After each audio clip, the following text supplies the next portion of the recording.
Bien le bonjour, chers téléspectateurs et téléspectatrices de BF1. J'espère que tout le monde se porte bien.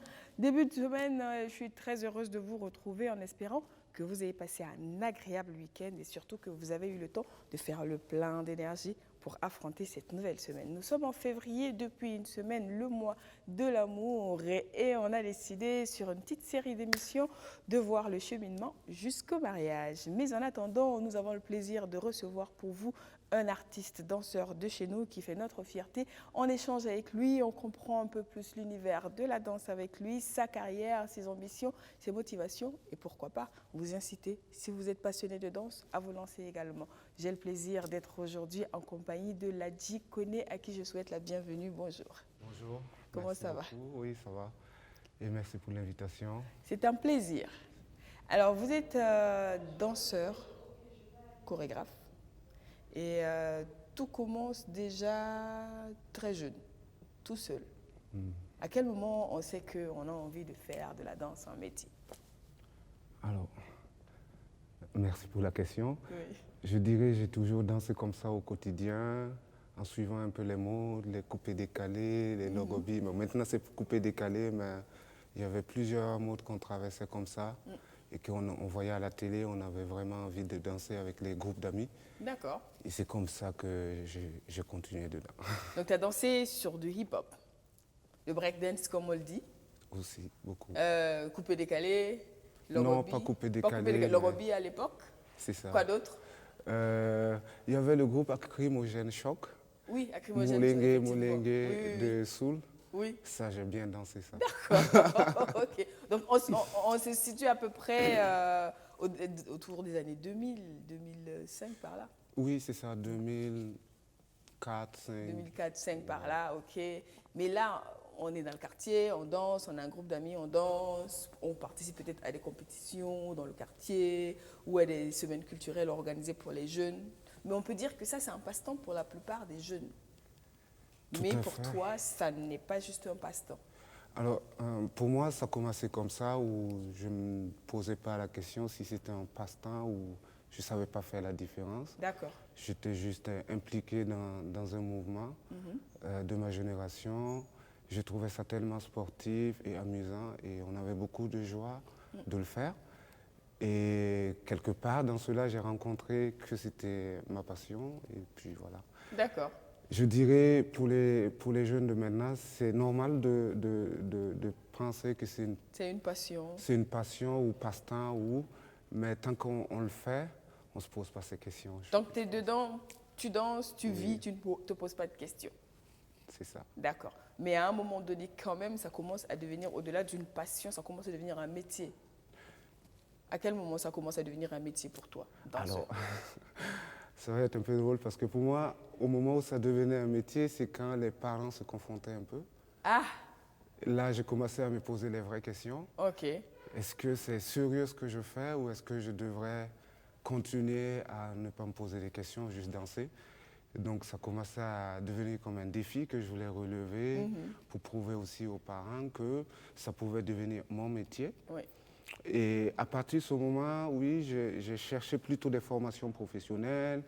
J'ai posé des questions à des amis, des aînés qui m'ont orienté.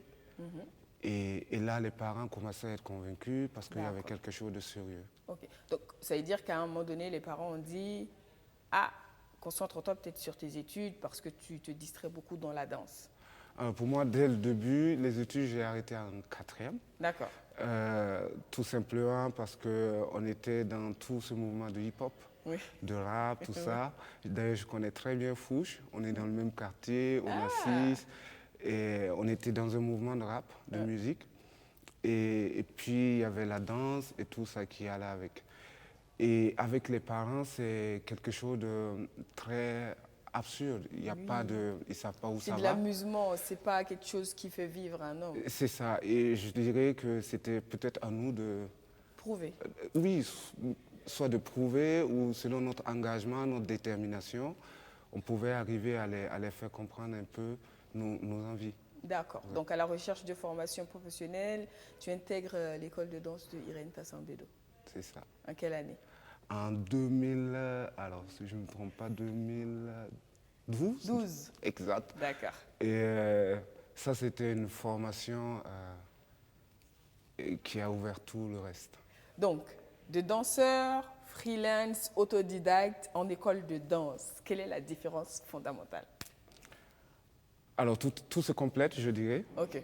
Par rapport à mon expérience, c'est que je pense que l'autodidacte m'a vraiment donné une certaine ouverture d'esprit et puis une certaine qui m'a donné beaucoup d'intérêt dans la recherche parce que aussi on cherche tout le temps à faire des nouvelles choses.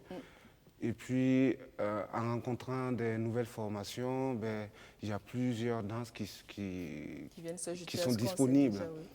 Et on se confronte à des défis petit à petit. Donc je dirais que c'est quelque chose qui se complète donc, entre l'autodidacte et la professionnalisation. Ouais. Et on continue à se former justement en faisant les créations, les recherches et aussi en transmettant. Donc tout cela se complète et puis notre autodidacte va peut-être définir notre originalité, je dirais. D'accord, ok. Donc c'est sûr que quand on arrive avec une base de ce qu'on avait soi et on intègre ce qu'on apprend, ça fait qu'on a une plus large vue de la chose. C'est ça, j'imagine, c'est comme une sauce en vrai. Bah oui, on met tous les condiments dedans et puis ça donne une sauce, bah, chacun met ses ingrédients. C'est ça. Quand on dit formation en école de danse, ça peut paraître abstrait pour certains. On reste toujours dans la dynamique de ceux qui se disent formation en danse, qu'est-ce que ça peut être? Combien de temps ça prend? Est-ce qu'on sort avec un diplôme? De quoi ça a l'air? Ça a quelle forme quand on est à l'école de danse? Ce qui concerne ma formation à l'EDIT, je voudrais aussi souligner qu'il y a le CDC, Centre de danse, de développement chorégraphique, qui donne aussi des formations. Et dans les deux cursus, il y a une durée de 3 ans. 3 ans de formation. 3 ans de formation qui est validée avec des diplômes à la fin. Mais c'est une façon de valider la reconnaissance de cette formation. Après ces diplômes, je ne sais pas si c'est vraiment assez utile parce que la danse, c'est quand même un engagement très physique, c'est très concret. Et c'est pratique en fait, c'est pas sur du papier. Exactement. Donc les centres contribuent surtout à ça, à apporter beaucoup de bagages dans ce physique et à la fois dans l'intellect, dans le développement de ce projet. Donc je pense que 3 ans, ça semble long, mais c'est assez court pour l'engagement physique, pour aborder tous les processus de travail aussi en tant que danseur. Donc cela fait qu'après la formation, c'est validé, mais on continue à essayer de monter les projets ensemble. Donc je dirais que la formation chez Irène, nous on a eu 3 ans avec des professeurs très différents entre la danse contemporaine, classique, moderne. En fait, il y a plusieurs professeurs. Vous avez un planning de 8h à 13h. Il y a une rigueur, ça transpire. Et puis, physiquement, on est bien. On imagine, hein? Et puis, on est très fatigué le soir parce qu'on finit à 16h. On finissait à 16h et on reprenait souvent les cours des amateurs parce qu'il y avait des gens qui s'intéressaient. Les nous autres, voilà. Et qu'on accompagnait de 19h à 21h. Ok. Donc vous finissez les cours à 16h, 19h, 21h pour ceux qui ont envie d'apprendre. C'est ça. Et en ce moment, vous passez prof? Non, on passe assistant. D'accord, assistant. Il y a des profs okay. que nous, peut-être, on a encore envie de voilà, on accompagne. Et personnellement, pour moi, je rentrais à la maison et je continuais avec le collectif de hip-hop. D'accord. Donc c'était très, très physique. On va dire, la danse, c'est sa vie. Tout le temps, tu dansais, en fait. Oui, c'est ça. Et je dirais tout le temps, on danse tout ça, en fait. Oh, il y en a qui ont 2 pieds gauches quand même. C'est pas tout le monde qui sait danser. Je pense que je m'inscris dans cette catégorie, mais bon, bref. Je pense que tout espoir n'est pas perdu pour moi. Un jour, on y arrivera. Est-ce qu'à l'école de danse, il y a une forme ou un type de danse qui t'a très surpris, que tu te disais « Ah, mais je ne pensais pas que ça, c'était de la danse ». Ah ouais. C'est une super belle question, parce que Oui. moi, je continue à me la poser. Oui. Il s'agit de la danse contemporaine. D'accord. Parce qu'au début, en sortant de mon monde hip-hop, en tant que danseur hip-hop, parce qu'on est très, très perfectionneur, on perfectionne, on fait des acrobaties, on cherche à être encore plus meilleur, et des choses très risquées. Et je me sentais tellement confortable dans ce monde que, en même temps, j'avais envie d'apprendre d'autres choses. Oui. Et c'était très complexe parce que la danse traditionnelle, il y avait d'autres engagements et c'était très dur pour moi. Et toutes les autres danses. Et l'accès en fait, la porte qui m'a donné accès à tout ça, c'était la danse contemporaine. À la fois que je me posais beaucoup de questions sur ça. Ok. Je veux dire, c'est la danse que j'ai Donc, avant de commencer la formation, tu regardes ça en mode, ça c'est pas pour moi. Oui, je me suis dit ça, moi je fais hip-hop, il y a traditionnel, je veux ça, il y a classique, Moderne, je veux ça, il y a peut-être. moderne, je veux ça. Mais Contemporain, je ne comprends pas. Et sauf que en fait, c'était là où j'avais la porte en fait, pour avoir accès à tous les autres. Donc aujourd'hui, tu comprends. Je comprends déjà maintenant à ma façon. D'accord. Parce que déjà, je repars derrière, c'est que quand j'ai commencé la formation à l'EDIT chez Irène, je me suis dit, OK, la danse contemporaine, c'est peut-être savoir danser toutes les danses. Et comme ça, tu peux faire contemporaine. C'est comme hip-hop, c'est A, traditionnel, c'est B, c'est des lexiques. Et après, dans contemporaine, tu peux écrire toutes les phrases que tu veux. Tu peux t'exprimer, tu peux parler avec. OK. Ça, c'était il y a 10 10 ans que j'avais. Ça, c'est ce que tu pensais il y a 10 ans. Voilà. OK. Sauf que maintenant, en travaillant, en allant sur le terrain, après la formation, il y a d'autres réponses qui sont arrivées. Et que j'ai compris en fait que la danse contemporaine est aussi une possibilité pour moi de poser les questions différemment et de rechercher des réponses d'une autre façon. Sans avoir peur que ça soit inconnu pour l'autre, parce que justement quand c'est de l'inconnu pour l'autre, il y a de quoi apprendre. C'est ça. Et du coup, la danse contemporaine jusqu'à maintenant, ça me nourrit intellectuellement, dans mes recherches, physiquement, et puis dans les rencontres, c'est très intéressant. Ouais, j'imagine quand même. Vraiment. Parce que c'est vrai que c'est tout un univers de rencontres, de partage et d'échanges. C'est ça. Tu l'as dit, ça te nourrit intellectuellement, physiquement, dans tes rencontres et tout ça. Mais la question que l'on se pose, c'est comment on vit de la danse, financièrement parlant? Comment un danseur gagne sa vie? C'est intéressant parce que le problème du danseur, je pense que c'est pas dans le même problème quotidien. Parce que déjà, pouvoir vivre, moi en tant que danseur, j'aimerais toujours pouvoir danser, par exemple. Ça me rend envie, ça me fait vivre. Et après, il y a des questions qu'on connaît, c'est-à-dire manger, tout ça. La vie, ça coûte de l'argent. Et je dirais que ça ressemble à tout autre métier. Il s'agit d'une organisation, il s'agit d'un calendrier et de préparer vraiment ces projets. Et ce qui est aussi l'importance et l'intérêt des centres de formation. Quand on adhère à une formation professionnelle, eh bien, on apprend à avoir aussi ses acquis pour pouvoir monter des projets, les vendre et vivre de ça. Donc, c'est monter des projets de danse, des spectacles de danse, les vendre peut-être à des festivals, à des théâtres, à des structures, et à des individus aussi. Oui, voilà. Et surtout, on va dire que danser, au-delà justement de t'amener à explorer ton intérieur, à rencontrer des gens, ça fait bouger, ça fait voyager. Oui, et ça fait aussi poser beaucoup de questions. Beaucoup de questions comme quoi? Comme, alors quand tu rencontres des gens de différentes cultures, il y a des réponses que tu gagnes là par rapport aux questions que tu te posais. D'accord. Et puis il y a aussi des expériences que tu as envie de partager en contrepartie chez toi pour partager aussi ce que tu vois ailleurs. Et ce qui fait que c'est très inspirant de s'impliquer à la fois ici et à la fois ailleurs, dans le sens où on se nourrit. Moi, je m'inspire beaucoup ici et je pourrais la partager ailleurs.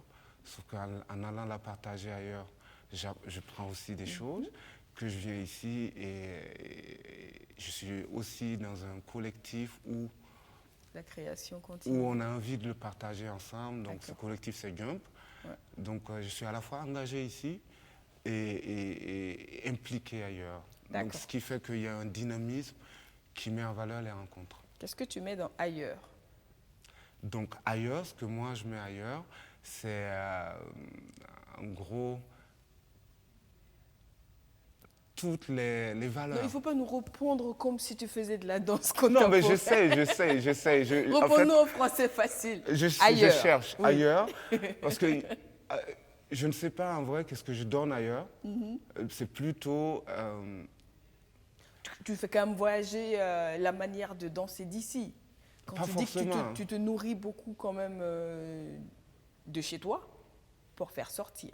Alors, c'est ça aussi, c'est que ce n'est pas forcément le style de danse que je vais amener ailleurs, mais aussi c'est sa réflexion, ce que je parlais que ça nourrit intellectuellement. Bien sûr. C'est dans ce sens, il y a des thématiques qu'on va traiter dans le sujet, qui ne sont pas forcément des thématiques dans le spectacle, qui ne sont pas des thématiques très faciles à comprendre ici. D'accord. Et justement, ça va créer de la recherche avec ça, ça va créer des questions. Des questionnements. Voilà, et on pourra partager quelque chose à partir de là. D'accord, ok. Donc c'est dans ce sens. Et tu as beaucoup voyagé depuis que tu danses? Oui, un peu, pas mal. J'aime cette façon de répondre à la question. Ok, c'est quoi la destination que tu as le plus appréciée jusque-là? C'est le Mali, c'est le Sénégal, c'est le Mozambique. Ok. Et aussi la République tchèque. Ok. Qu'est-ce qui t'a particulièrement marqué là? Alors, Sénégal, ça m'a marqué parce que je développe pas mal de projets avec des danseurs là et ici. D'accord. Et Mali, c'est pareil. Et depuis que j'étais à l'école, mon pays de rêve, c'était Sénégal et Mali. Ok. Et en fait, ça a été très facile d'aller dans mon pays de rêve. Comme quoi, souvent, oui. On attire à soi ce qu'on désire en travaillant pour les obtenir. C'est ça. Et puis la République tchèque, j'avais jamais pensé, parce que je ne connaissais pas vraiment ce pays. Et puis dans mes rencontres, dans mes voyages, finalement, j'ai découvert ce pays et où je trouve qu'il y a plein de similarités dans la sociabilité, dans certaines approches. Dans la façon de vivre des gens? Oui, dans la texture. Dans l'énergie aussi des choses. Et voilà, donc j'apprécie beaucoup ces trois pays. Et puis je ne dis pas que j'apprécie pas des autres, mais j'apprends beaucoup des autres. On comprend, on a une certaine affinité plus ou moins avec certaines destinations et ça s'explique naturellement. Est-ce qu'aujourd'hui, toi, en tant que danseur, tu as l'impression qu'au Burkina, c'est un corps de métier qui est compris? Dans mon entourage, oui. Ça commence. Parce que tu as quand même eu le temps de faire tes preuves dans ton entourage. C'est ça. En dehors de ton entourage. C'est ça. En dehors de mon entourage, je pense que ça reste toujours un conflit, comme mes parents et moi. C'est pas aussi aux gens, c'est aussi à nous. À la personne même. Oui, à nous qui portons ce défi d'arriver à faire comprendre aux autres les valeurs que ça peut apporter à tous. Oui, absolument. Alors, donc, toi, quand tu as décidé d'en faire un métier, tu es allé vers la formation professionnelle et c'est toute une question d'organisation. Mais est-ce qu'aujourd'hui, tu as le sentiment que les jeunes, ils ont ces démarches-là? D'aller en centre de formation, d'aller en école de formation, ou est-ce qu'ils sont plus dans une dynamique de se former soi-même et de s'imposer sur le marché? Ça dépend des tranches. D'accord. Je pense vraiment que, pour moi, c'est comme j'ai dit au début, tous les trois sont importants. Ce serait bien qu'en autodidacte, on commence. Donc, je dirais jusqu'à un certain âge qu'on se pose des questions et qu'on va chercher la formation. Donc les deux, ça existe parce qu'il y a tout un grand mouvement de coupé-décalé, des danses urbaines, du hip-hop et des troupes traditionnelles qui sont, que je dirais, qui sont plutôt autodidactes. Après, il y a des centres de formation qui ouvrent encore d'autres possibilités d'explorer. Et je dirais à un moment, pour ces gens-là, c'est important d'aller encore mieux approfondir cet autodidacte. À partir de là, peut-être qu'il y aura des possibilités professionnelles. Donc je pense qu'il y a un équilibre, mais il y en a beaucoup qui se sentent encore confortables dans les danses urbaines. Voilà. D'accord, ok. Alors aujourd'hui, toi, ta carrière, c'est la compagnie, c'est tes créations à l'international, c'est quoi d'autre? C'est le collectif aussi. D'accord. Parce que je suis beaucoup aussi impliqué ici avec le collectif Jump.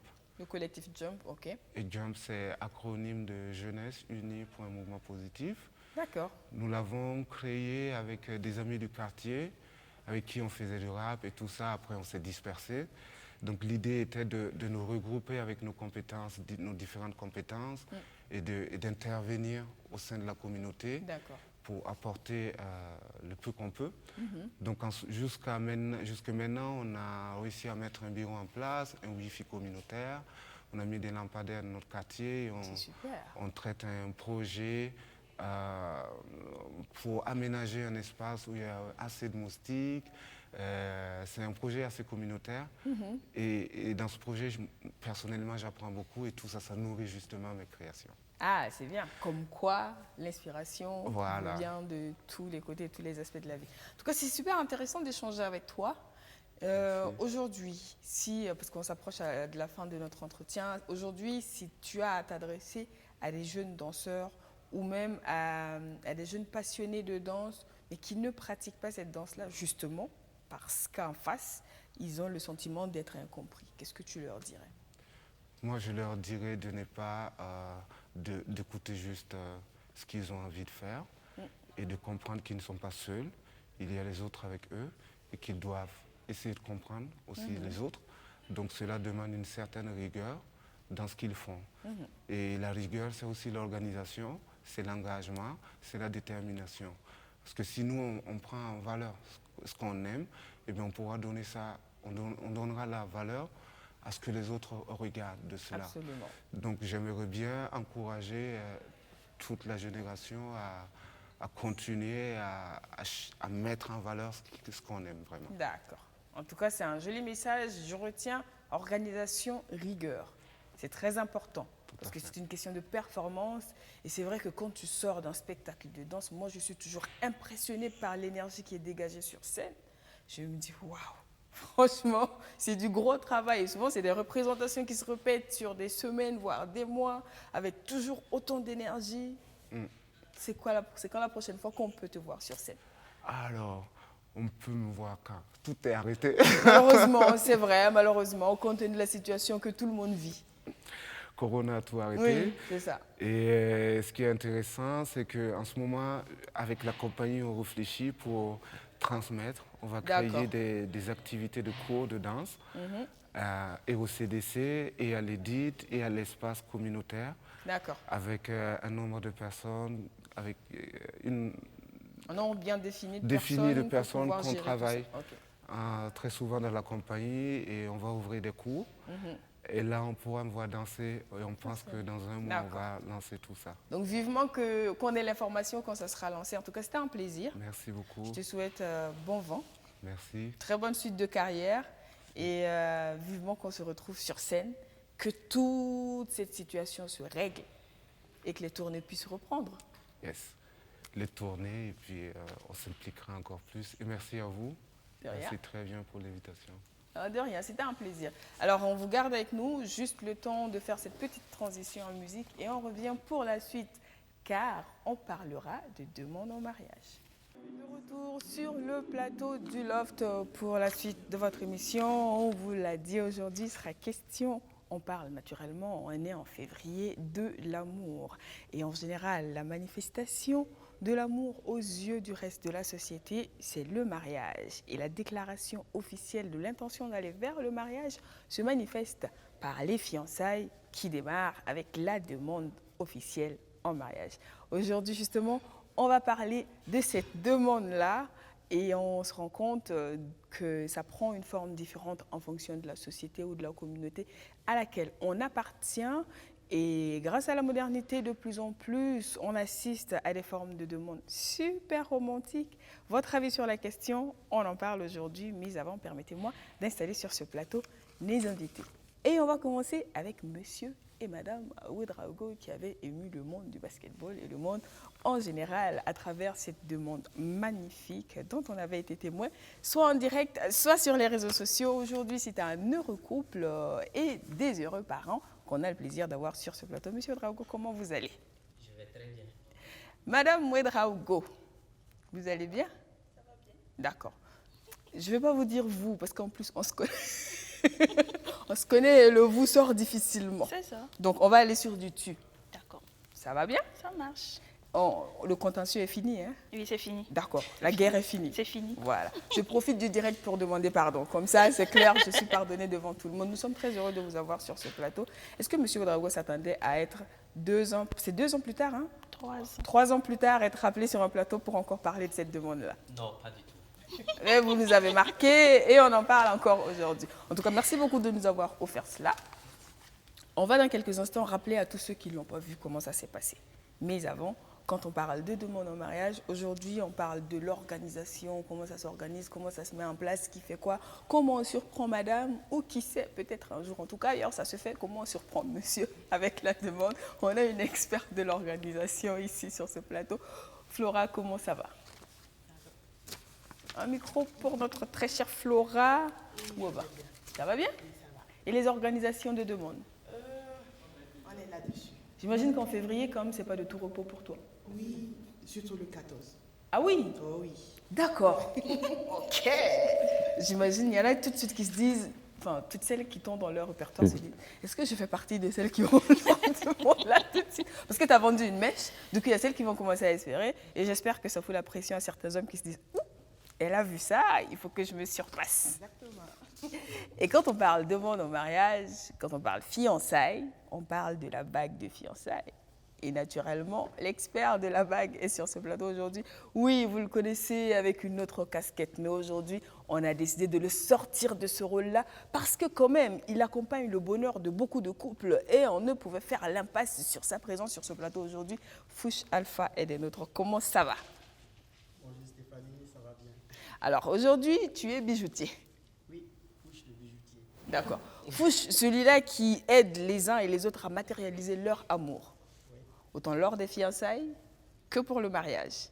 effectivement, le mariage, les fiançailles, c'est matérialisé par un bijou. Comme la femme est un bijou, donc.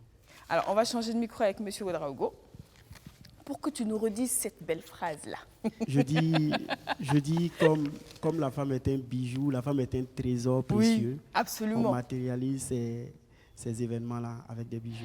Voilà. D'accord, ok. Aujourd'hui, tu vas dire qu'il y a de plus en plus de demandes pour des bagues de fiançailles que de par le passé ou c'est normal? Ça a toujours été comme ça? Oui, de plus en plus. Et régulièrement, on a des appels, on a des commandes pour des bagues de fiançailles. Ok, Et la bijouterie existe il y a plus de 5 ans. oui. Mais les 2 dernières années, on a régulièrement, toute la période de l'année, on a régulièrement des appels. Je veux des bagues de fiançailles, je veux que ce soit comme ça, je veux que ce soit spécial. On voit l'excitation de l'homme, il est vraiment dans l'organisation. Je dis waouh, on adopte Ça change! Voilà, c'est chaud, on sent le stress. C'est comme s'il y a des demandes même, c'est comme si c'était. C'est plus stressant que le mariage. même, voilà. Ouais, mais c'est ça qui détermine, parce que si elle dit non, là, c'est fini. Ouais, effectivement, Il effectivement. faut qu'elle dise oui en face. Oui, c'est ça. Donc les hommes mettent tout ce qu'ils peuvent comme énergie dedans. Alors, les hommes mettent tout ce qu'ils peuvent comme énergie dedans. Je me demande si ce monsieur-là fait partie de ces hommes-là. Le président de la team féodale est sur ce plateau aujourd'hui.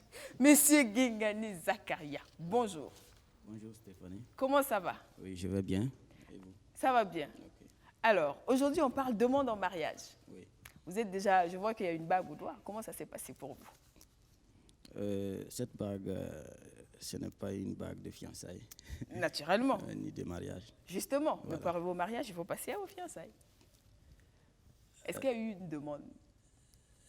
Il y a eu une demande, bien sûr, D'accord. mais cela a été fait selon nos traditions. Ok. Qui se passe comment? Voilà, qui se veut que voilà, on passe nécessairement par les 2 familles, D'accord. puisqu'il faut d'abord s'entendre avec la future mariée. En fait, c'est cette partie-là qui nous intéresse, la partie entente avec la future mariée. C'est cette partie-là. Comment ça s'est passé? Oui, puisque c'est vrai, on s'est connus, on a cheminé pendant une longue période. Bon, pas très longue, parce que je sais qu'on a fait environ 3 ans. D'accord. Voilà, avant de se décider d'aller vers les parents. Donc, comme un accord. Oui. Genre, un beau matin, vous vous êtes levé, vous avez dit, bon, chez toi, là, comment on fait même? C'était ça? Pardon? Je pense. Un beau matin, vous êtes levé, vous avez dit à madame, chez toi, comment ça se passe pour le mariage? C'était ça? Non, bon, il faut dire que pour ce genre de trucs, souvent, c'est les filles qui sont plus voilà, pressées. Hein. J'allais dire entre griffes pressées pour que voilà, les choses se passent. Bon, à un moment, il faut montrer aussi, faut faire preuve de bonne volonté, de bonne foi et accepter. Voilà. Bon, comme c'est des choses. Là, c'est lui qui a accepté. Comme c'est des choses de la vie qui se font pas aussi sans moyens. Voilà, parce qu'il y a quand même des moyens à mobiliser. Oui. Alors, souvent, la fille peut être pressée pour qu'on aille vite, pour qu'on accélère les choses. Mais si monsieur n'est pas financièrement, il n'est pas préparé, c'est difficile de respecter sa volonté. Voilà. Sinon, très souvent, l'envie est là. L'envie est là de décider de se marier. L'intention est là. Mais si les conditions ne sont pas réunies, on attend. Voilà, on attend. D'accord. Okay. Bon, on va pas se lancer sur ce sujet. Moi, j'ai quand même envie de revenir sur M. Ouedraogo. Est-ce qu'il y a 3 ans en arrière, toi, tu pensais que... C'est vrai que vous n'étiez pas forcément les premiers, mais vous faites partie des précurseurs qui ont commencé ça. Est-ce que tu pensais que tu étais en train de lancer une mode là? Non, sincèrement, pas du tout. D'accord. Voilà, parce que je pensais faire la chose dans la famille du basket. D'accord. Parce qu'ils nous connaissaient, je disais que ça allait être à huis clos. Sincèrement, je n'ai pas pensé à l'effet. Alors, voilà, rappelle-nous comment tu as fait ta demande, s'il te plaît. Bon, disons que la demande s'est faite un dimanche. Oui. C'était lors de la grande finale nationale de basketball, où il y avait la finale féminine et puis également la finale masculine. Donc, disons, dès que j'ai vu la programmation, je me suis dit, mais est-ce que ce n'est pas le moment? D'accord. Voilà, de concrétiser les choses. Parce qu'elle est basketteuse. Voilà. Et toi, tu étais passé... Je suis arbitre de basketball. Voilà. Et là, disons que elle jouait également la finale, parce que c'était son équipe. Voilà. Mais disons qu'il y avait un événement avant, c'est-à-dire le samedi, où il y avait le PPS, entre guillemets, donc la demande traditionnelle. Oui. Voilà, donc nous sommes allés à Kaya faire la demande et ça s'est bien passé. Et immédiatement, le dimanche, il fallait venir pour faire le match. Pour faire le match. Donc, elle ne voulait pas parce qu'elle était très fatiguée, mais j'ai tout fait pour l'y amener. Pour le match ou pour la bague? Pour la bague. Voilà. D'accord. Et donc, c'est après le match? Oui. Non, ça s'est passé juste avant le lancement de la finale. Vu qu'elle ne pouvait pas jouer, mais elle était présente avec son équipe pour pouvoir les soutenir. Donc, du coup, c'était le moment. Voilà, donc disons que j'ai été accompagné par mes collègues qui ont vraiment bien... En général, quand c'est comme ça, il y a toute une organisation autour. Exactement, donc et c'est comme ça, je pense qu'on a contacté les 2 coachs pour leur dire qu'il y aura une demande spéciale avant la finale. Donc, ils n'ont qu'à nous accorder 5 minutes pour cela. D'accord. Et c'est là que, juste avant, puisque je sifflais également ce match, donc c'est là que tout s'est passé. OK. Là. Et Madame Ouedraogo, est-ce qu'à un moment donné, tu t'es douté de quelque chose? Oh, nullement. À aucun moment? Non, du tout. Ça bougeait pas? Ça bougeait. En fait, je n'ai pas vu les choses venir. Tu étais trop fatiguée. Voilà. Bon, j'étais assise. Je suivais juste le match. J'attendais qu'il fasse le lancement, mais bon.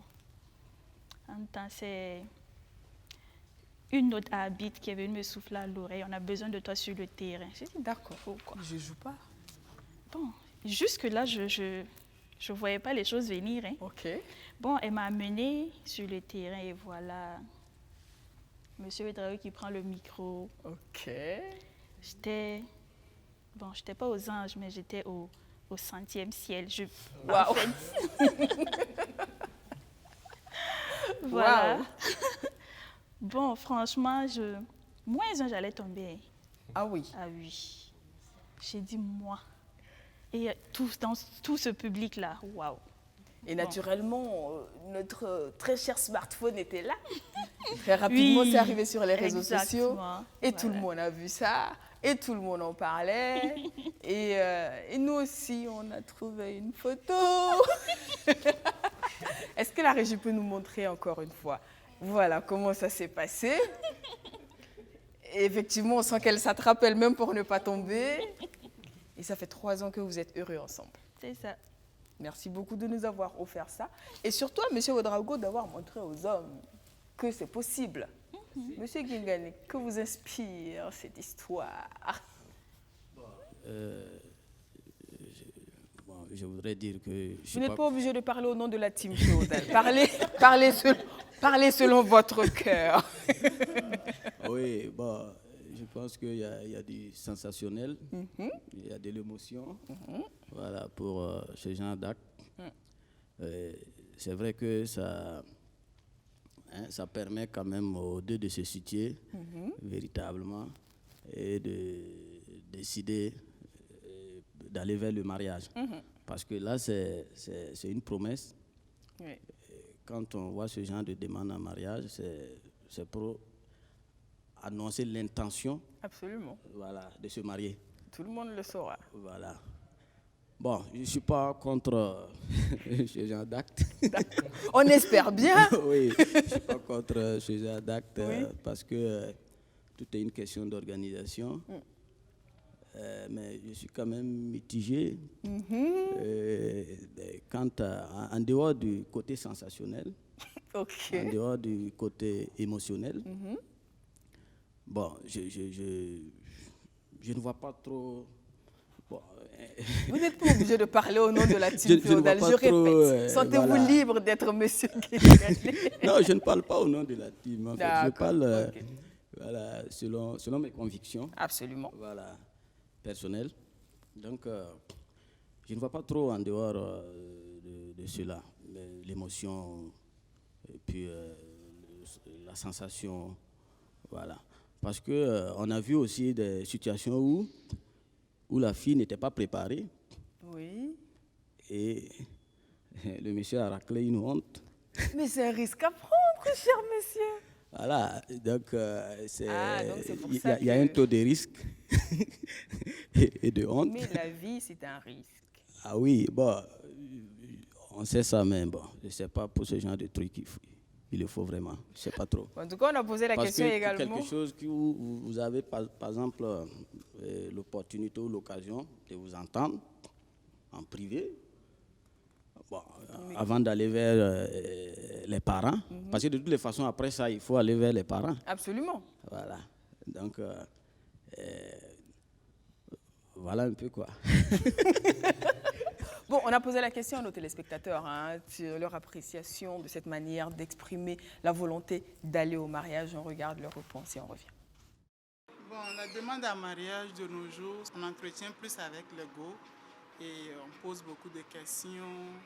On demande l'avis de la fille d'abord, si elle accepte ou pas. Maintenant, c'est plus romantique qu'avant. J'ai demandé, elle a refusé premièrement. Elle m'a demandé un peu de temps d'abord pour étudier encore, voir si ça va marcher entre nous ou pas. C'était en privé à 4 lors d'un Saint-Valentin. C'est en ce moment on a fait à 4 seulement. 2 de mes amis, plus elle et moi, voilà, dans un resto. Donc elle a aimé. Avant c'était « Ah, je te veux, je vais dans ta famille, je demande ta main en mariage ». Mais maintenant on va plus d'abord vers la personne aimée et on change le mode, on choque la personne, on touche la personne afin que ce jour soit inoubliable, que cette personne puisse raconter aux autres comment c'est passé pour que ça soit gravé dans sa mémoire.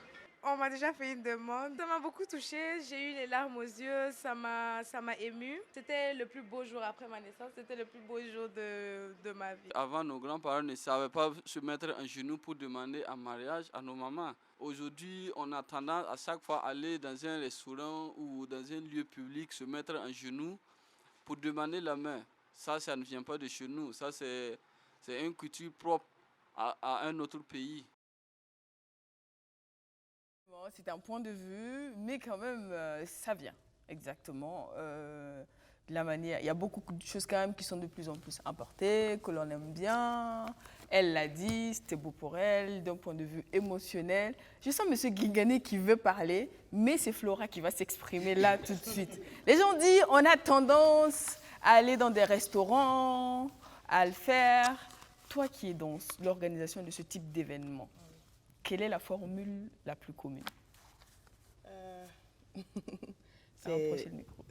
Je dirais c'est un public. Hein, d'accord. Parce que c'est vrai qu'il y a certains qui aiment le privé entre eux et tout. Mais quand on dit demande en mariage, ils veulent que tout le monde voie, que ce soit wow, que ce soit extra, quoi. Donc c'est généralement dans les restaurants, en circulation même. Ah oui? Oh oui. Ok. Donc, comme le monsieur l'a dit, histoire de choquer, pour plaire et tout. Voilà, c'est un peu ça. C'est quoi la plus surprenante demande que tu as organisée? La plus surprenante. Bon, elle était en privé, malheureusement. Non, c'est pas grave. Mais tu peux nous raconter ou pas? De toutes les façons, on ne citera pas de nom. Dis-nous. Oui. le monsieur, il est au Niger. D'accord. Sa fiancée est ici. Ok. Voilà, au Burkina. Donc, c'était son anniversaire. Et elle organisait un petit truc avec ses amis et tout. Il a quitté le Niger, venu au Burkina. Et elle n'était pas au courant qu'il venait et tout. Donc, il m'a demandé d'aller faire une décoration dans une chambre, dans leur chambre et tout, avec les lettres et tout. Mais avant ça, il devait se rendre à la petite fête. Organisée, voilà, organisée et tout. Donc, il est arrivé. La fille ne savait pas qu'il était là. Voilà, elle était de dos d'ailleurs. Heureusement, l'entrée était bien organisée. Elle était de dos, le monsieur, il est rentré. Elle est émue alors que c'est passé. Franchement, c'était trop beau. D'accord. Voilà, le monsieur, il est arrivé par l'arrière et puis on l'a suivi avec les lettres Merwimi. Voilà, les copines ont commencé à applaudir et tout. Elle se demandait ce qu'il y avait. Elle s'est retournée. Elle a vu le monsieur. Le cri qu'elle a fait sortir. Oh. Je pense que tout le monde a tremblé. Ah oui. D'accord. Oui. Ouais, c'est clair que quand même, souvent, mais il y a quand même un risque. Hein. Monsieur Draogo, elle a dit qu'elle a failli tomber.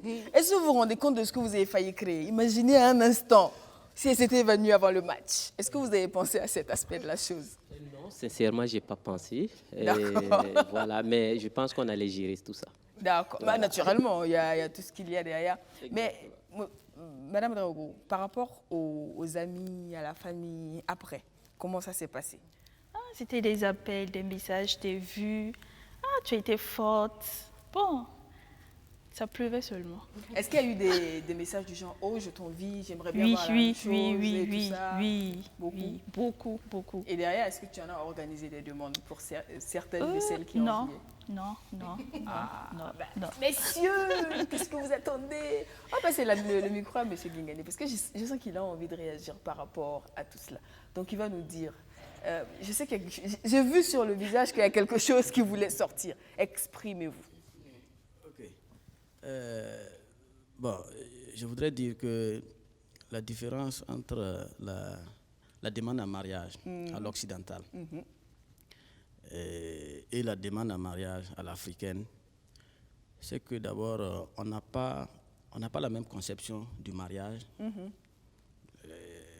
que les occidentaux. Voilà. D'accord.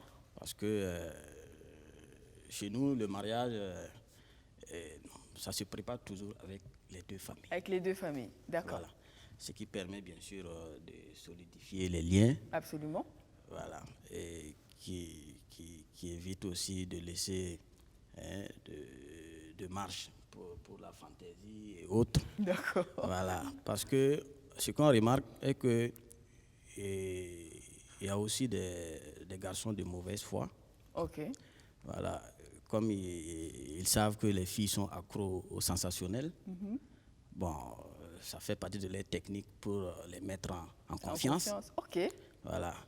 Et souvent, ça arrive à un stade où le monsieur veut même abuser de la confiance voilà, de la fille. Donc, il en arrive à faire la demande. Il arrive à faire la demande. Juste pour arriver à ses fins. Arriver à ses fins. Et après, il peut se permettre de passer à autre chose. Mais il y en a qui le font même avec la demande traditionnelle. Hein? Non, là-bas, c'est un peu difficile. Parce qu'il y a l'honneur de la famille qui est en jeu. Mais dans ce cas précis, est-ce que ça n'exclut pas les familles quand même? Parce que si on prend leur cas, c'était après le PPS. C'est-à-dire que l'engagement familial était déjà là. Oui, bon, ça c'est un cas exceptionnel. Mais ce qu'on voit souvent, ce n'est pas le cas. D'accord. C'est bien avant tout ça. Puisque quand on va définir même la demande en mariage, c'est d'abord quoi? C'est d'abord l'annonce de l'intention de se marier. Absolument. Donc, mais eux, ils l'ont fait après et le PPS, c'est ça? Voilà. Bon, je tiens à préciser aussi, le PPS, ce n'est pas des fiançailles. Non, on en parlera de ça. Demain, on va décortiquer cet aspect du mariage de chez nous. Ce n'est pas des fiançailles, c'est un mariage. C'est un mariage, absolument. Au même titre que le mariage civil et le mariage religieux. Voilà. Donc, les fiançailles, c'est la demande en mariage. D'accord. Voilà. Donc, au niveau de la demande en mariage à l'Occident, à l'occidental, bon, comme je l'ai dit, ils n'ont pas la même conception que nous. Voilà, c'est entre deux personnes. Bon, ici après, ça ne marche pas. Bon, mais j'ai envie de poser une question, mais on ne va pas tirer en longueur parce que j'ai envie quand même de venir sur la notion de la bague avec notre bijoutier aujourd'hui. Donc, c'est vrai que tu nous l'as dit, il y a de plus en plus de sollicitations pour des bagues de fiançailles, pour de l'originalité dans ces bagues-là. Alors, c'est quoi la particularité entre une bague ordinaire et une bague de fiançailles? Bon, la particularité d'abord de la bague de fiançailles, c'est qu'elle est très souvent, sinon généralement, accompagnée d'une pierre. D'accord. Un diamant. Voilà. Ok. Un diamant. Et c'est sa particularité. Voilà. Puis, en Occident ou bien dans les pays développés, souvent, cette pierre-là, c'est du diamant, c'est du vrai diamant. Le vrai diamant. Et de l'or, soit de l'or jaune, de l'or rose ou bien de l'or blanc. Ok. Voilà. Maintenant, sous nos cieux ici, pour le diamant, déjà pour une petite bague avec un petit diamant. Un petit bout de diamant. Voilà, on est quasiment un demi-million. Voilà, donc souvent symboliquement, on se contente des bagues en argent, voilà, avec des pierres. Des fausses pierres précieuses. Voilà, du zirconium, voilà. Okay. Des pierres qui ressemblent à du vrai diamant, voilà. L'essentiel, c'est dans le principe, c'est dans le geste. Voilà. D'accord. Mais est-ce qu'il y a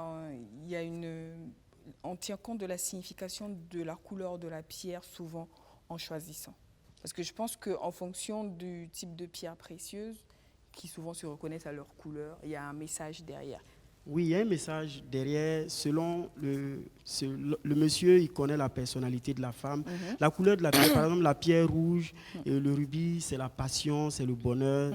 C'est le bonheur de façon générale. Il y a l'émeraude, il y a le saphir. Mais le classique en matière de demande en mariage, c'est le diamant. Oui. Le diamant tout blanc qu'on connaît. Qui symbolise la pureté. Symbolise la pureté et la clarté. C'est la forme la plus simple. C'est avec le temps que les fantaisies sont venues. Les pierres avec d'autres couleurs, et serties un peu en halo. Voilà. Sinon, la version la plus simple, juste la bague avec la pierre en haut, qui fait vraiment le plus simple possible. Mais la couleur, c'est le diamant. Le diamant, c'est celui qui est clair, blanc. Absolument, qui est... Voilà. Maintenant, le rubis, saphir, émeraude, ça c'est en fonction de la personne, ou bien du message qu'on veut faire passer, ou bien le nombre de pierres.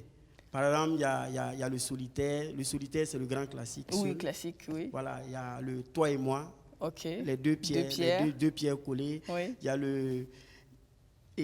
la trilogie, voilà, passé, présent futur. Et futur. Voilà, c'est les trois pierres.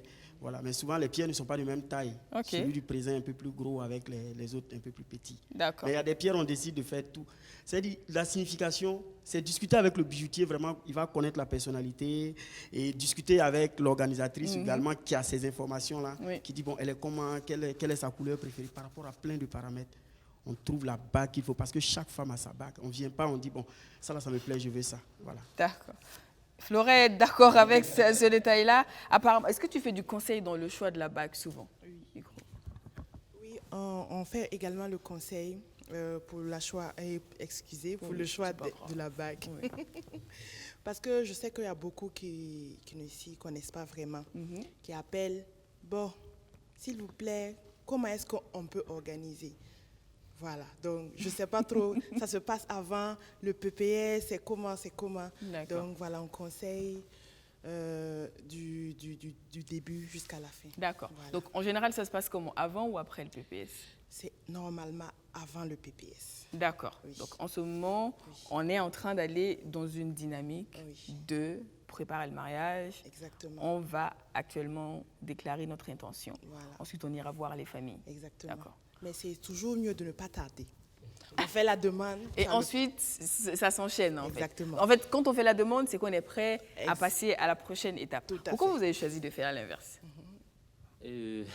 Tout simplement parce que je voulais que ça soit un jour exceptionnel. D'accord. Voilà, et sinon, je pouvais le faire avant, mais ça n'allait pas être aussi intéressant que ça soit pour le jour qu'on a choisi, qui est le jour de la finale, qu'elle jouait la finale. Okay. D'ailleurs, qu'elle a toujours joué.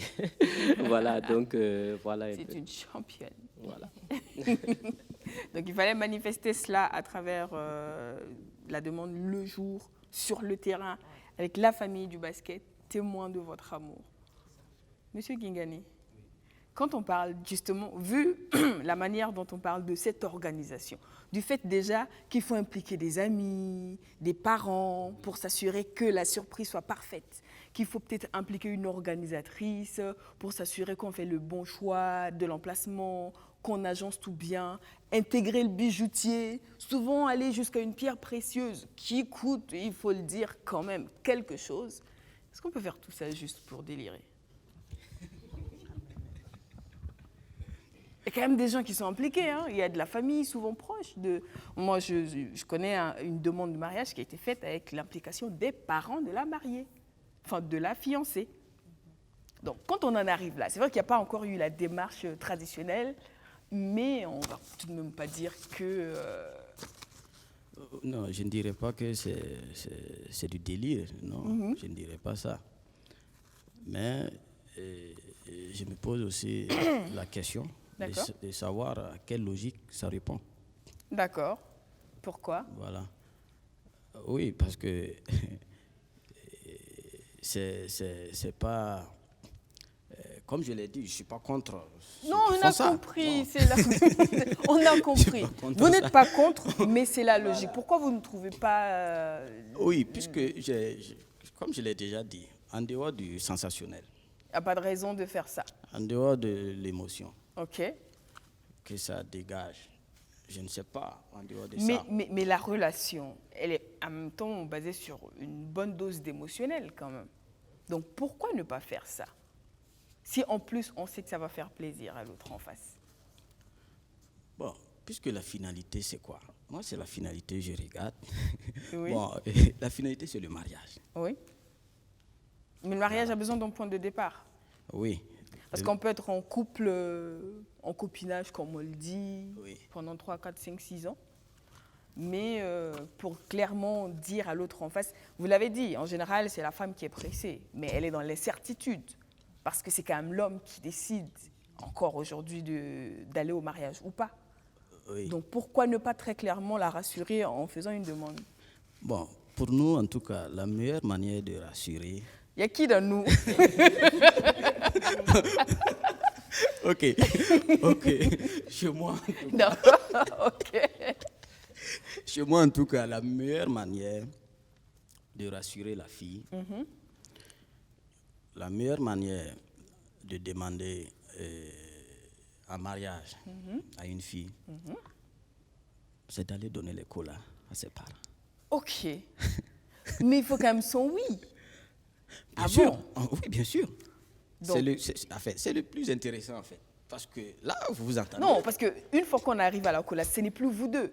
Actuellement, nous, on est dans le couple. Les deux. L'homme et la femme. La fille et le garçon. On est dans ça. vous n'êtes pas encore arrivé dans la famille. Pourquoi ne pas? Parce que c'est une avec qui on a envie de passer le reste de sa vie, qu'on aime, à qui on a envie de donner le monde, comme on le dit. Oui. C'est un détail, ça.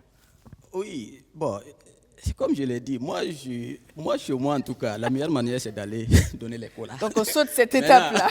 Maintenant, cette étape-là, bon, chacun est libre oui. de l'adopter, tout. Voilà, parce que chacun sait ce qu'il ressent en faisant ça. Voilà, comme on le dit aussi, il n'y a pas de mal à se faire du bien. Absolument. Donc, voilà, chacun est libre pour ça. Sinon... vous ne vous voyez pas faire ça? Non, je ne me vois pas en train de faire ça. Ok. Parce que le risque en dehors de ça aussi, c'est quand vous faites tout ça et puis après, on ne voit pas quelque chose venir. D'accord. Voilà. Quelque chose venir, c'est-à-dire quoi, le mariage? Et après, je ne sais pas, est-ce que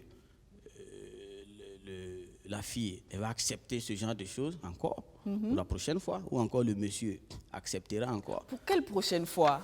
Oui. Quand je dis la prochaine fois. Par exemple, en fait, on a posé la question en même temps. Pour quelle prochaine fois? Oui, c'est censé être unique comme pour le mariage. Puisque quand vous faites la demande en mariage et que ça ne marche pas, après, s'il y a une rupture. D'accord. Mais vous allez redemander à la même personne ou pas? Pas la même personne, bien sûr. S'il y a rupture, est-ce qu'on peut demander à la même Justement, personne?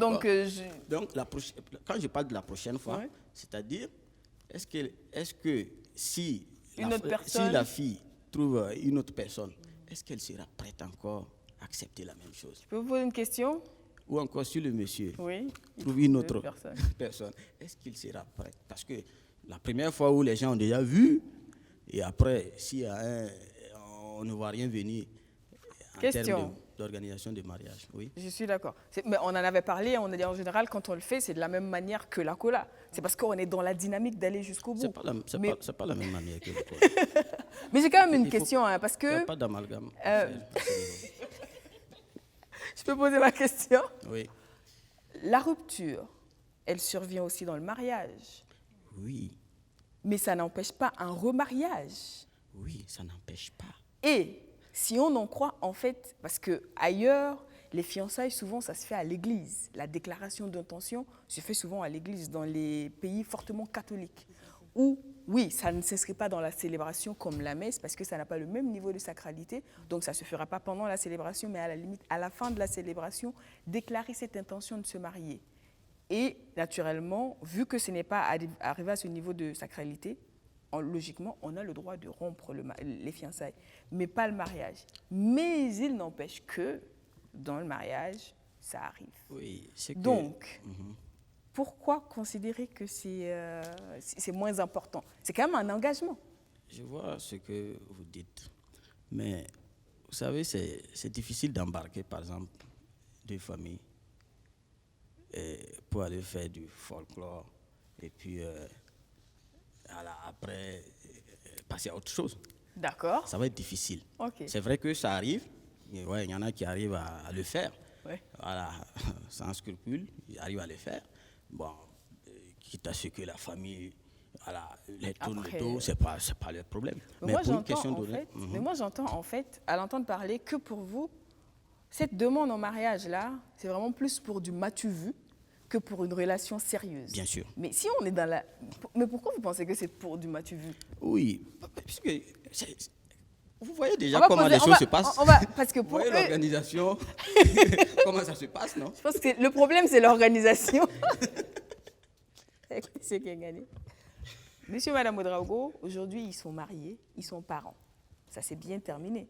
On va passer le micro à Flora, qui est dans l'organisation. En général, comment ça se passe par la suite? Après la demande Après la demande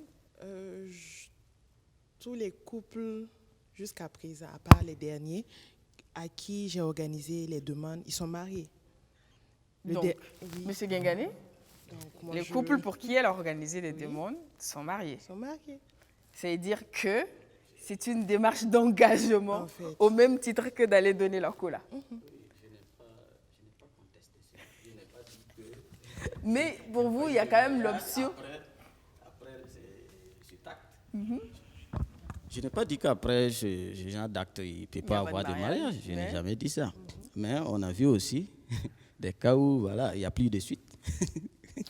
Oui, voilà. C'est vrai. De la même manière qu'on voit des mariages qui se soldent par un divorce.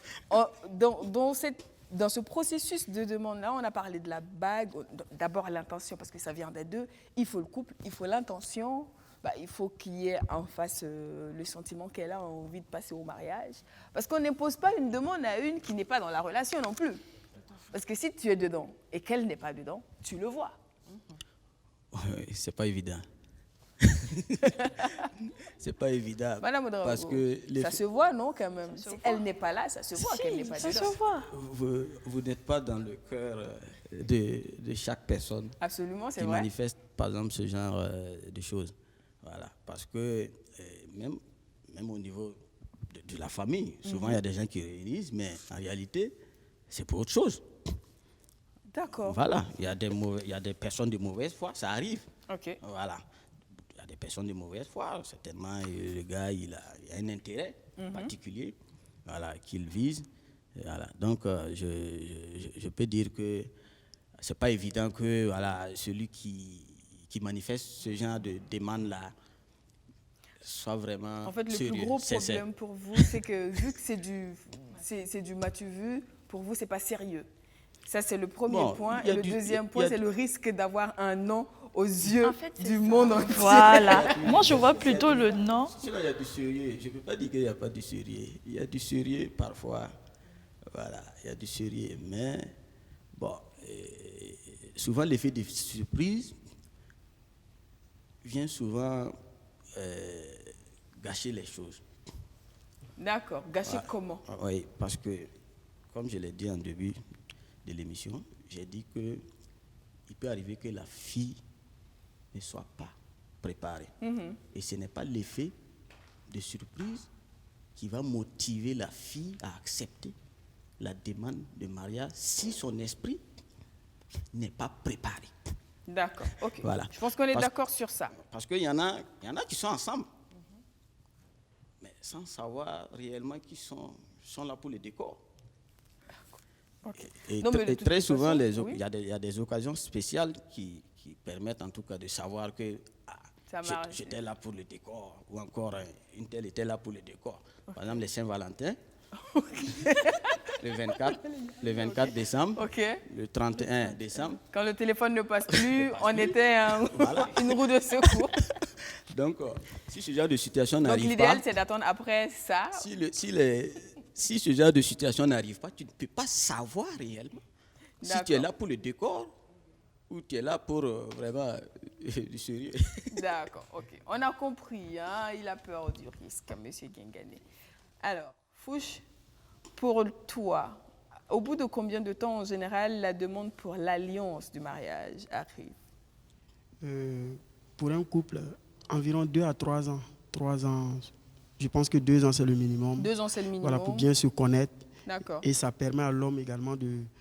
Puisque l'intuition ne trompe pas. Si tu es dans une relation, c'est que l'autre n'est pas dedans, tu sais. Et la femme aussi, son intuition est plus grande. Quand une femme sait qu'un homme n'est pas avec, il peut demander. Ils savent, il y a des choses avec les yeux, avec la manière de se comporter. Il y a des signes qui ne trompent pas. Il y a des signes qui ne trompent pas. Donc, en public, le cœur de l'homme ne bat pas. Son stress est seulement dû au public, à d'autres choses. Mais le refus, ça c'est vraiment... Tu ne peux pas voir une fille au quartier et puis dire que bon, moi je veux la fille, je vais la surprendre au restaurant avec une bague. Elle ne va pas accepter. À moins que l'intention ne soit justement de la piéger. On est en public, elle ne peut pas dire non, elle va dire oui. Voilà. Mais une fille qui sait ce qu'elle veut, si c'est de cette façon, elle va dire non. Elle va dire attends, je te connais à peine. Voilà. Et puis tu ne vas pas connaître une fille en 1 semaine, 2 semaines. Et ce coup de foudre là, tu veux le matérialiser à travers une demande en mariage, ça va être un peu compliqué. Je peux te dire, il y a, par exemple, le mariage dont Zaki parle, le PPS. De plus en plus à la bijouterie, on a des gens qui viennent, ils disent bon, j'ai mon PPS samedi, je veux une bague de fiançailles. Voilà, pour le PPS. Ok. Au jour là, après la cérémonie, on a bien on est sûr. On a bien traumatisé le mari. On dit bon, viens t'asseoir ici. Voilà, soit il y a 2 cas, soit il se met à l'écart avec quelques copines, avec des amis, il se met à genoux, il donne, ou bien devant la famille, devant les papas, les oncles. Une fois et le mari demande la parole, ou bien il dit à son représentant, faut dire au papa que j'ai quelque chose, je veux donner à la fille. Et puis là, il fait sa surprise. Devant, devant les parents, voilà, là, ça rejoint un peu. Il est plus tranquille. Voilà, il est un peu plus tranquille. Mon frère Zaki est un peu plus tranquille avec ça. Parce que la famille a déjà validé. Oui, c'est bon. Donc, c'est bon, voilà. On ne prend pas le risque sur la base du vide. Voilà. Est-ce que la demande, ensuite, à un moment donné, vous vous êtes senti obligé de passer vite au mariage parce que tout le monde a vu la demande? Non, pas du tout. D'accord. Pas du tout. Parce que je sais qu'après la demande, c'est... Bon, c'est vrai que chez nous, ça a été rapide parce que, comme vous l'avez si bien dit, c'est l'homme qui décide. Voilà, parce que après la demande, je pense que j'ai commencé les démarches. D'accord. Voilà, et donc je pense que c'est 4 mois, 5 mois après. 3 mois après, voilà. Le mariage était célébré. Le mariage était célébré. Et 3 ans après, vous êtes encore heureux. Est-ce qu'on a une photo du mariage? On va voir, on va fouiller pour voir si on retrouve une photo. Vous pensez qu'on l'a ou pas? Oui, vous l'avez. Oui. D'accord. En tout cas, on vous souhaite heureux ménage. Merci. Et le basket est au rendez-vous. Ah bah naturellement, c'est des basketteurs. Qu'est-ce que vous voulez? Ça ne saurait tarder, ça ne saurait être absent. Mais le grand présent, c'est également la fleur. On a parlé à une fleuriste. Est-ce que la demande intègre aussi les fleurs? C'est bien cela, Flora. Oui. Et c'est à une autre Flora, justement, qu'on va parler. Apparemment, les Flora et le mariage, c'est un amour parfait. On écoute l'élément et on revient. En réalité, la fleur de l'amour par excellence, c'est la rose. Pour une demande en mariage, c'est d'offrir 12 roses rouges pour une demande en mariage. Quand on parle de passion, amour passionné, on est dans la rose rouge. Quand on est dans l'amour pur, on est dans la rose blanche. Donc je dirais que l'idéal serait de faire une demande avec un mélange soit de roses rouges et blanches ou juste des roses rouges. Par exemple, ça, c'est des exemples. Il y a différents modèles de roses. Par exemple, ça, c'est des roses rouges. Ce modèle-ci, la tête est un peu plus grosse, plus large. Et vous avez des roses un peu comme celle-ci, qui sont plus petites, mais qui sont très jolies, qu'on peut exploiter aussi dans un bouquet ou mélanger et agrémenter avec d'autres fleurs. Après, vous avez différentes couleurs de roses. Vous pouvez avoir du rose, du blanc, comme je disais. Et voilà, c'est un peu ça. Eh bien, nous étions plutôt avec Mariam cette fois, Mariam de Jam 7. Monsieur Kingani, je reviens à vous. Parlons de fleurs. Vous en pensez quoi, offrir des fleurs à une femme? C'est bientôt la Saint-Valentin, donc je profite de poser la question.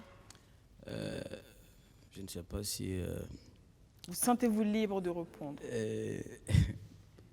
Bon, en tout cas pour la Saint-Valentin, moi je pense que... le nous force pour sortir, je l'entends. Il coince le nous pour dire je. D'accord.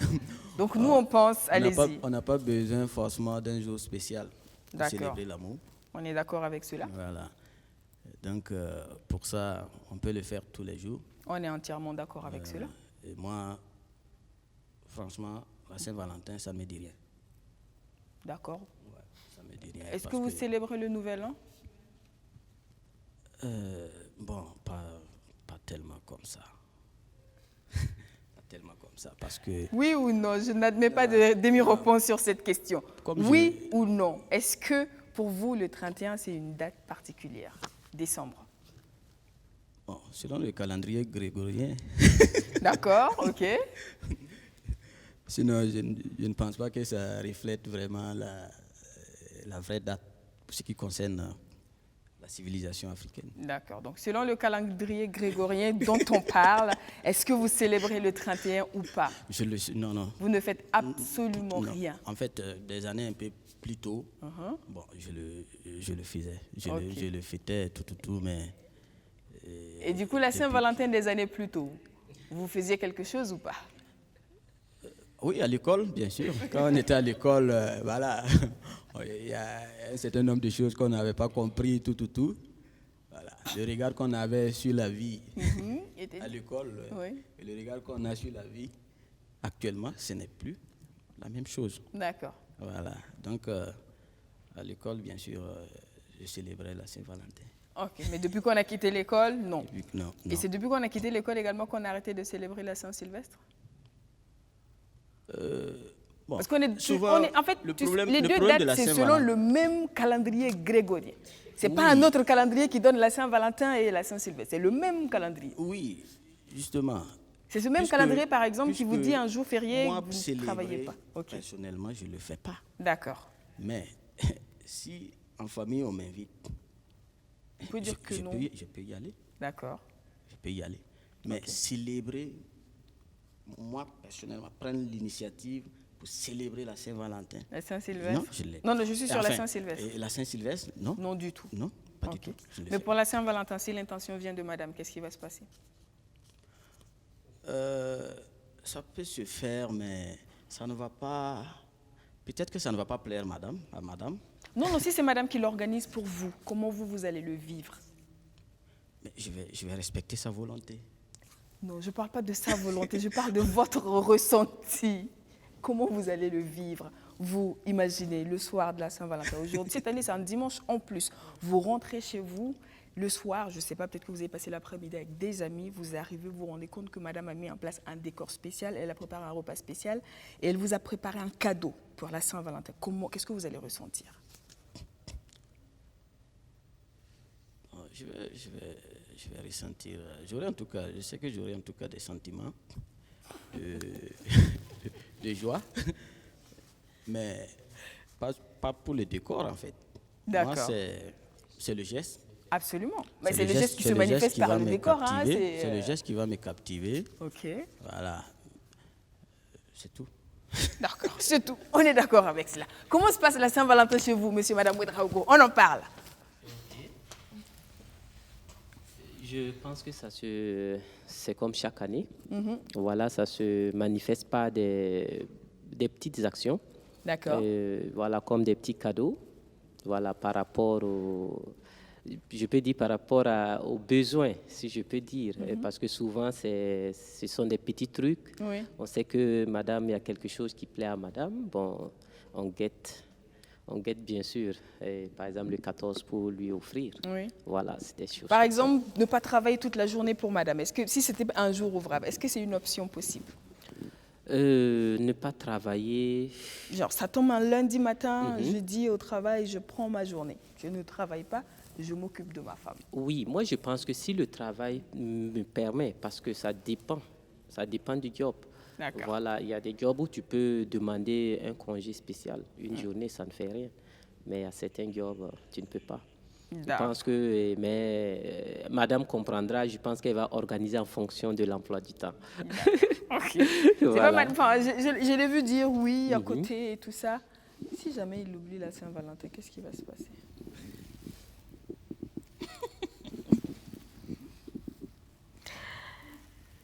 Bon. Qu'est-ce qui va se passer? En fait, en général, souvent, ça, c'est une réponse. Je pense que M. Ouedraogo a compris le message. Il a compris. C'est bien passé. C'est un mot de reçu 5 sur 5. Je n'ai pas droit à l'erreur. Mais ce qui est bien en plus, c'est que ce n'est pas une date qu'on peut louper et tout le monde en parle partout et tout cela. Ouais. Et j'imagine quand même que chez Fouche, en ce moment, ça bouge beaucoup pour préparer la Saint-Valentin. Oui, effectivement, le mois de février, c'est un mois où tous les bijoutiers font de gros chiffres d'affaires parce que la plupart des bijoutiers, des bijouteries, donc, parce que tout le mois, à partir de fin janvier, début février, on a des appels.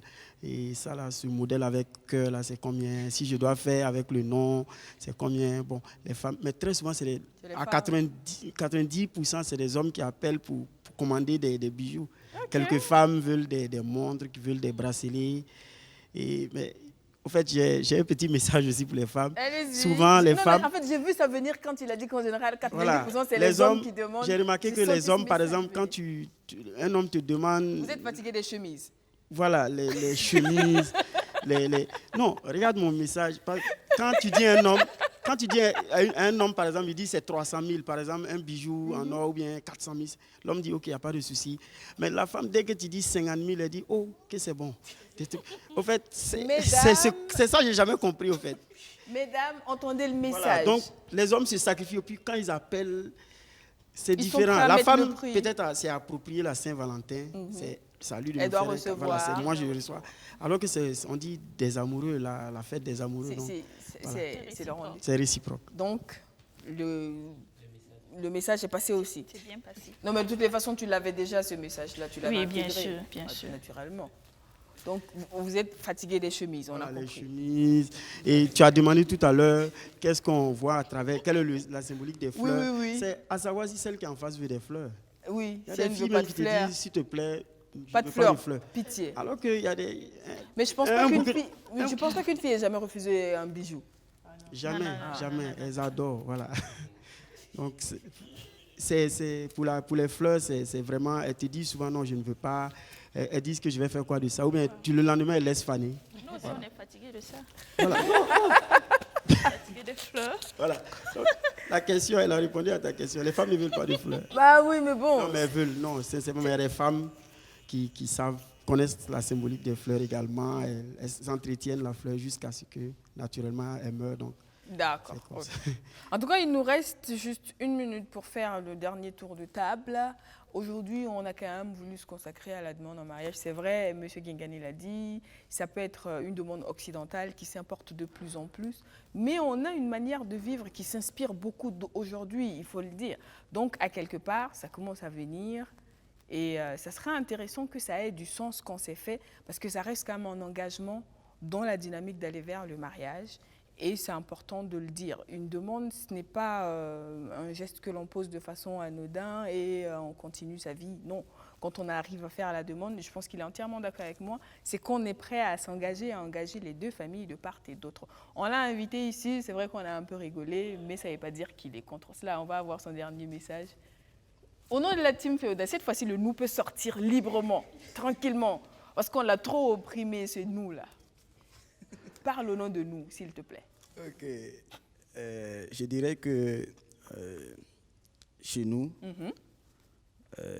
la meilleure manière de demander en mariage à une fille, c'est d'aller donner les colas à ses parents. D'accord. Merci beaucoup. Monsieur Ouedraogo, à tous ces hommes qui vont se jeter à l'eau le 14. Ok. Bon, là, je peux dire que on n'a pas besoin d'attendre ces jours spéciaux pour vraiment montrer ses sentiments. Absolument. Voilà, et que si le 14 est là, on peut en profiter. Mais seulement, comme je rejoins mon frère, il ne faut pas en abuser parce que l'engagement, que ce soit par la demande, comme on dit, à l'occidental ou bien, voilà, il faut vraiment respecter sa parole. C'est un engagement. C'est un engagement et tout aboutit au même point. Absolument. C'est d'aller au mariage. Madame, Bon, moi, je dirais à mes jeunes sœurs, voilà, qui n'ont pas vécu l'expérience de ne pas brimer les hommes parce qu'ils n'ont pas ils n'ont pas fait la demande. C'est pas pour autant que ces derniers ne les aiment pas. Voilà, c'est vraiment. On a dit vivons, c'est vrai, mais bon, faut pas exagérer. Voilà. L'essentiel, c'est d'être heureux ensemble. C'est tout. C'est le cœur de la chose. Fouche. Mon dernier mot par rapport à ce thème-là, c'est vraiment dire aux femmes de ne pas souvent regarder la valeur aussi de la bague. Voilà, la bague, ne cherche pas à savoir si c'est en or, si il y a du vrai diamant. Là, même s'il est venu avec un anneau de fer. À la base, c'était du fer, voilà. s'il te plaît. À la base, à l'origine, les bagues de fiançailles, c'était du fer. C'était du fer. Voilà. C'est avec le temps, il s'est monté. Donc, si le geste est là, il y a l'intention. Souvent, il fait en fonction de ses moyens. Absolument. Voilà. Donc, ne pas refuser ou bien ne pas en vouloir à un homme de n'avoir pas utilisé. C'est des moyens. Souvent, il y a des bagues qui coûtent 1 million, 2 millions, 3 millions. Voilà, même 25 000 francs, 30 000, ce n'est pas évident souvent pour certains hommes. Donc, s'il a fait le geste, mesdames, si l'intention, si vous êtes amoureux, dites oui. Voilà. Tout simplement. Flora? Oui, je dirais à tout un chacun. Je sais qu'il y en a qui voudraient bien faire des demandes, les hommes surtout, qui aimeraient faire des demandes en mariage et tout, mais ils ont peur du regard de la société, des gens et tout. Moi, je me dis, si tu l'aimes et que tu sais que ça lui fera plaisir, moi, je ne vois pas pourquoi se retenir. Et surtout que tu t'engages pour de vrai. Oui, surtout. C'est le plus important. Tout simplement. Voilà. C'est des jolis messages pour finir. Donc, c'est un premier pas pour aller vers votre bonheur futur. C'est un engagement pour tous les deux. C'est très important, mais en même temps, ça n'engage que vous deux. Donc, il n'y a pas de raison de regarder ce qui se passe à gauche, à droite, exiger ou se sacrifier pour le faire pour qu'après, ça devienne une source de conflit au sein du couple. On vous souhaite tout le bonheur. Si vous avez fait votre demande, si vous êtes dans la dynamique de le faire, on vous souhaite d'être heureux, d'avoir trouvé la bonne personne. Et bon mois de l'amour à chacun d'entre vous. Merci beaucoup à tous nos invités d'avoir effectué le déplacement, d'être restés jusqu'à la fin de cette émission. Et à vous les amis, on se dit à demain avec un autre sujet. Cette fois, il sera question du mariage traditionnel. Au revoir.